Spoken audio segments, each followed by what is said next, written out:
We still know very little about our origins in the middle of the cosmos, whether of the universe, the solar system, the planet, or even our moon.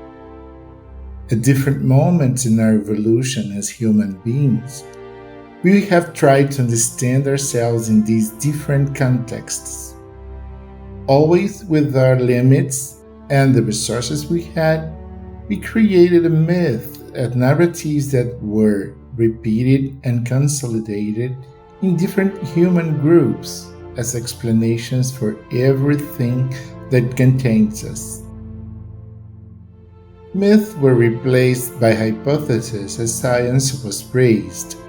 One of the most recent hypotheses is that when our solar system was still being formed, about 4.5 billion years ago, our planet was in fact a protoplanet, so hot that no liquid water was available on its surface. At that time, it would have collided with another protoplanet called Theia. In this collision, with intense release of energy, the Earth would have received masses from Theia, and both would have lost part of their material, forming our moon. But how does this gigantic collision connect with us today, if it did? It was responsible for the tilt of our planet's axis.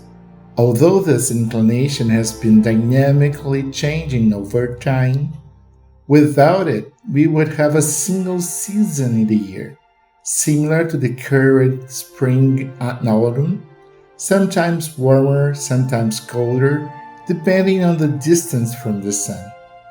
The tilt of the Earth's axis has drastically affected the emergence and configuration of life on our planet, and connects its existence with scopes far beyond any time.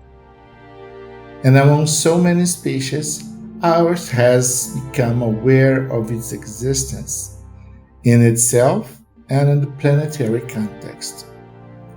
We realized that the length of days and nights define two seasons with approximately equal days and nights, distinct from two others, a warmer one with longer days and a colder one, often frozen with longer nights. Human groups that lived in the north of the planet at the time when the South was not even known perceived the time of equal-lasting days and nights, the equinoxes. This time was marked by the warming that led to the melting of the ice formed in the winter. This period lasted until a moment when there was a first day longer than its respective night, the solstices. The first part of the mystical year begins at the equinox that signs the winter thaw, the vernal equinox.